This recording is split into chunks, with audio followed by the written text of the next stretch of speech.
Bismillah ar-Rahman ar-Rahim. Alhamdulillahi Rabbil Alameen. Wa salatu wa salam ala Sayyidina Muhammad wa ala alihi wa sahbihi ajma'in. Subhanaka la ilma lana illa ma 'allamtana innaka anta alim hakim. Wa la hawla wa la quwwata illa billahi al-azim. Allahumma alimna bima yanfa'una wa yanfa'na bima tu'allimna wa anzilna min fadlika ilman wa ta'liman innaka ala kulli shay'in qadir.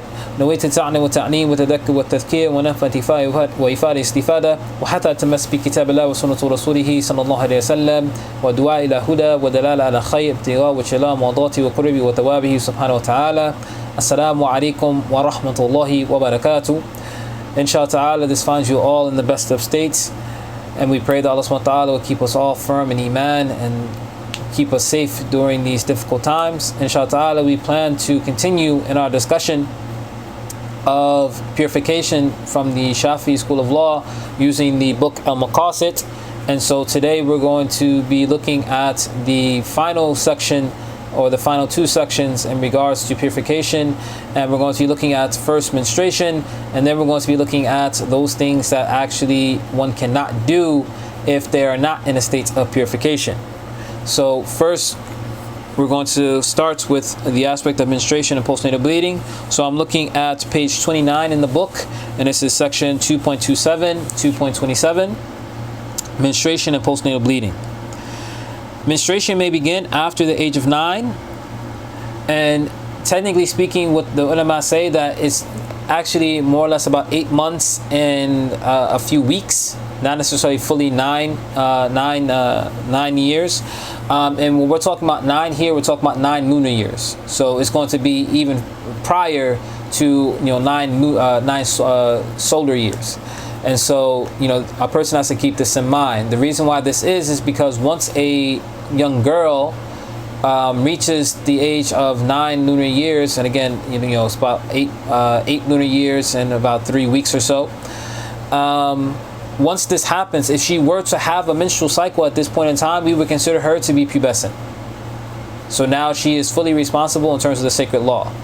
However, if she was to have a menstrual cycle, or she would have some blood come from her prior to reaching this age, we would only consider this to be what is been coined in English as abnormal uterine bleeding. So that would not constitute a menstrual cycle, even if it had all of the symptoms or all of the characteristics that would be qualified as being a menstrual cycle. In the Shafi'i school, we would not count that as menstrual bleeding if it came prior to this age. Now, the minimal menstrual period is a day and a night. So that means that for a menstrual cycle to have actually been counted as being an actual menstrual cycle, it has to last a full 24 hours. If it does not last a full 24 hours, then it is not deemed to be menstruation, and it would be considered to be abnormal uterine bleeding. Now, the thing is that from the Shafi'i point of view, is that a woman, in terms of her menstrual cycle, is always going to be going retrospectively. So, for example, if a woman were to see blood, and she assumes that's her menstrual cycle, then she would do just that. She would stop all those things that would be required to stop based upon her menstrual cycle starting. And then after the fact, for example, if 16 hours went by and then she were to realize, oh, it was not my menstrual cycle, meaning the bleeding had stopped, and so now it was not a full 24 hours, so she realized that, okay, it was not actually my menstrual cycle, then she would have to take record of those things that she missed because of the thinking that was her menstrual cycle, and she'd have to make those things up. So in particular, this is going to be in relation to the prayer, is that any prayers that she missed during that time, because it would not constitute actual menstrual bleeding, because it did not last a full 24 hours, she'd have to go back and make up any prayers that she did not pray, because she may have thought that it was her menstrual cycle. The maximum is 15 days. So this is the maximum that we would consider a woman to have menstrual bleeding, is that the maximum amount of bleeding days that she could have is 15 days. Now, the reason why this is important is because when we say that the menstruation has to last at least a day or a night, this is all inclusive. So, for example, if we were to take a hypothetical situation, let's say that you had Sister Fulana. Sister Fulana, she sees herself bleeding or spotting or whatever the case may be. She has some type of blood flow coming from her private area, and it only lasts, we'll use the same 16 hours. Then it stops. However, 2 days later, she sees the blood again. Now, the thing is that from the Shafi'i perspective, what we will say is that actually the blood that she had from the very beginning that only lasted 16 hours, plus this blood that she's seeing 2 days later, all of that actually constitutes her menstrual cycle. That she's just having an abnormal bleeding in terms of her menstrual cycle, but it's all going to be counted as her menstrual cycle, in particular because she has not reached a maximum of 15 days at this point. So this aspect of it being a minimum of a 24-hour blood flow is all inclusive, meaning that if you just add up all of the time that she is bleeding, even if it's coming sporadically, as long as it does not go over 15 days, we're going to count all of that time frame as menstruation. Now, this is going to bring me to a point that I'm going to mention, from the very beginning. If a woman, because the aspect for many women is that they have a habitual habit in terms of menstrual flow. They more or less can calculate when their menstruation is going to begin, when it's going to end, and how many days in between they're going to have a state of purity. I will say this: if a woman is regularly having abnormal menstrual cycles, or if a woman is now all of a sudden having an abnormal menstrual cycle, the first thing that you want to start to do is that you want to start to keep track of your menstrual cycle. You want to keep track of the color of the blood, you want to keep track of the strength of the bleeding, and you want to keep track of your previous habit if you had one. That these are all things that are going to be needed to understand what we're going to count as your menstrual cycle versus what we're going to count as possibly abnormal uterine bleeding. This is also the case, and this is something that, will be an ideal situation, but it may not be the case. And the reason why I say that is because a woman is not going to know if her menstrual cycle is going to go over 15 days until it actually goes over 15 days. But again, if a woman has been experiencing this, where she's having menstrual cycles that go longer than 15 days, then again, keeping a record of how your menstrual cycle is going to be critical in terms of determining what we're going to count again as menstruation, what we're not, and to make it as easy as possible upon you. So keeping track of your menstrual cycle, even if a woman just wants to make it a habit, even if she's not having it, in the case where she ever has to use it.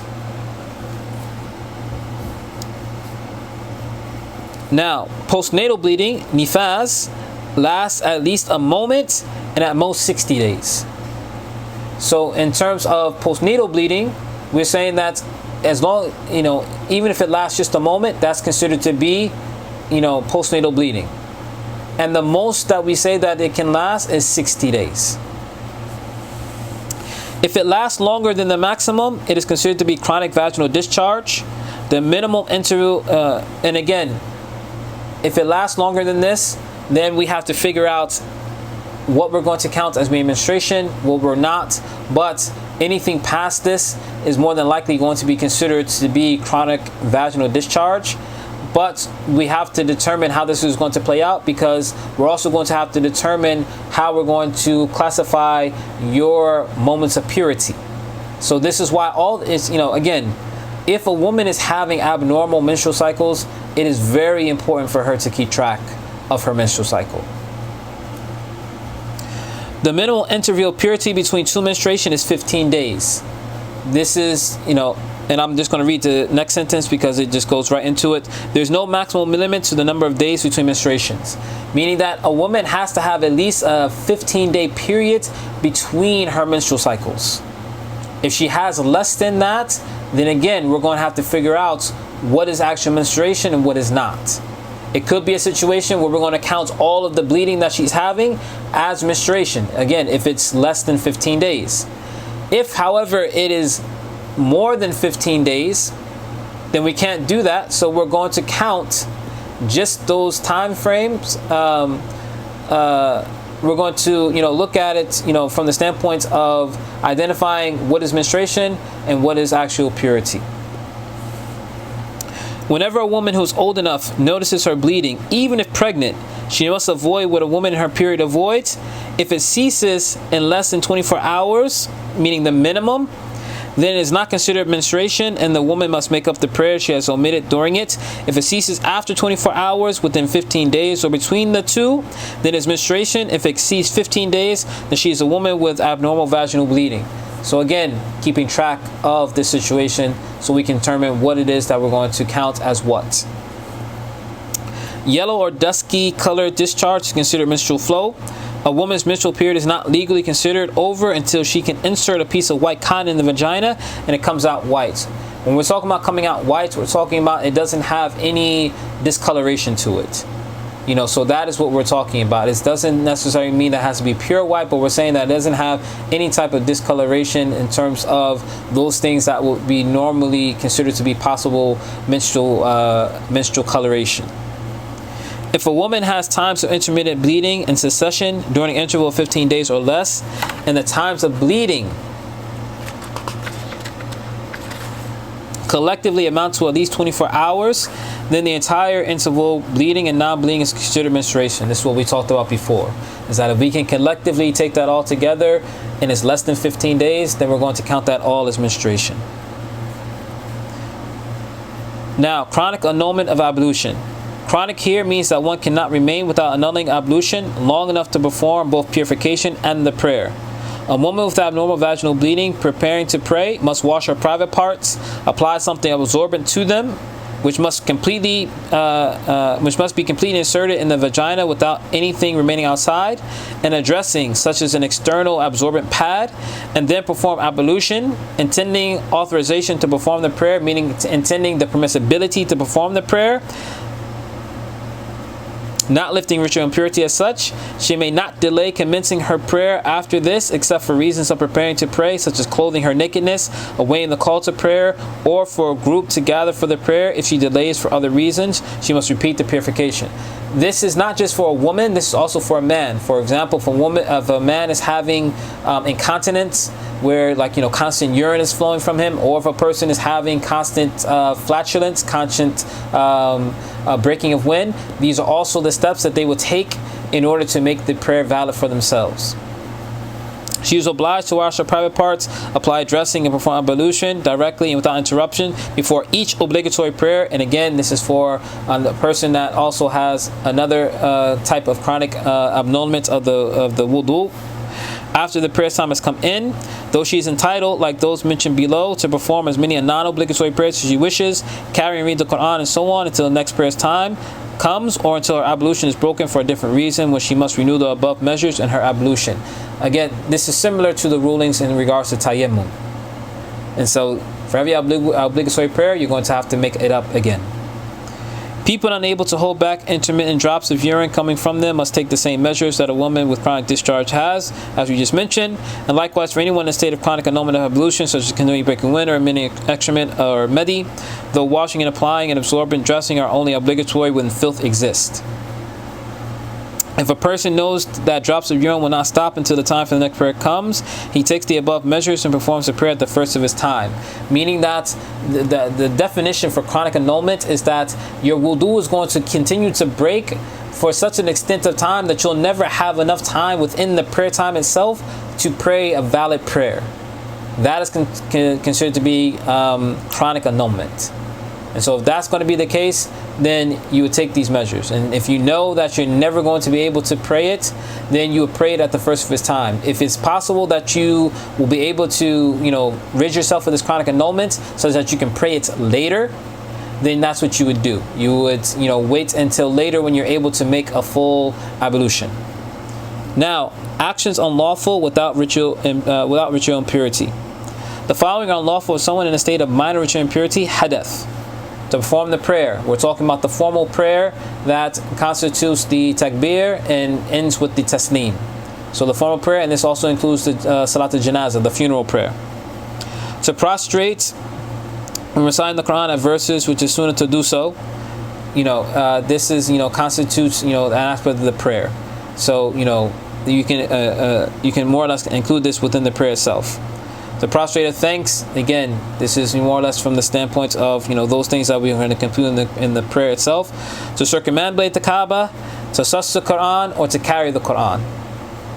So these 4 things or 5 things or, however, many that you want to include here are the things that you cannot do if you need to make wudu.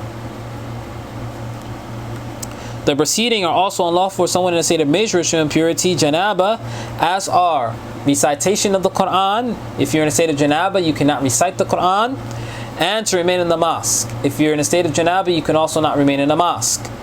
The next ones are women specific. For women who are either in their menstrual cycle or postnatal bleeding, then all the above is unlawful as well. As one, taking sexual enjoyment from what is between the navel and the knees until the purification bath is performed. You cannot take sexual enjoyment between the area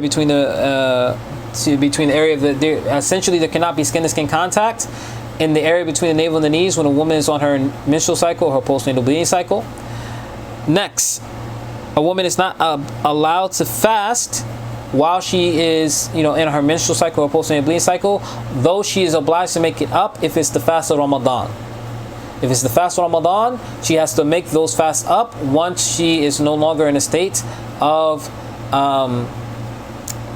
menstrual cycle or postnatal bleeding. Now, I'm going to add 2 more to this that are women specific. The third one is that she is not allowed to pass through a mosque. Before we talked about remaining in the mosque. For a woman who is on her postnatal bleeding cycle or her menstrual cycle, she's not allowed to pass through the mosque. In particular, she feels that she will soil the mosque. In our times today, oftentimes that is not going to be the case, but it's something that should be known, because if you go to some of the traditional Muslim countries, this might be a situation that may occur. And then the last one, it affects the woman, but it's associated with the man, and that's the aspect of divorce. Is that if a man were to divorce his wife while she is on her menstrual cycle or her postnatal bleeding cycle, he is sinful for having done so. That's what we mean that it's haram. He is sinful for doing it. However, the divorce would be valid. It would be a divorce that would stand. And so these are things to know. So in total, you can say that there are 11, 10, however you want to word it. I just, some of the things I grouped together, particularly the different aspects that more or less we're going to associate in all aspects of the prayer. Meaning that, anything that formally begins with the takbir and, ends with tasneem, I'm just grouping all of that together. And so these are the things that, one is not allowed to do in the Shafi'i school, specifically if they are not in a state of ritual purity. And so inshallah ta'ala, this was clear, and if there are any questions, then inshallah ta'ala we will try to address them. Wa sallallahu ala sayyidina Muhammadin wa ala alihi wa sahbihi sallam. Allah subhanahu wa ta'ala alam husna ni'm wakil. Assalamu alaikum wa rahmatullahi wa barakatuh.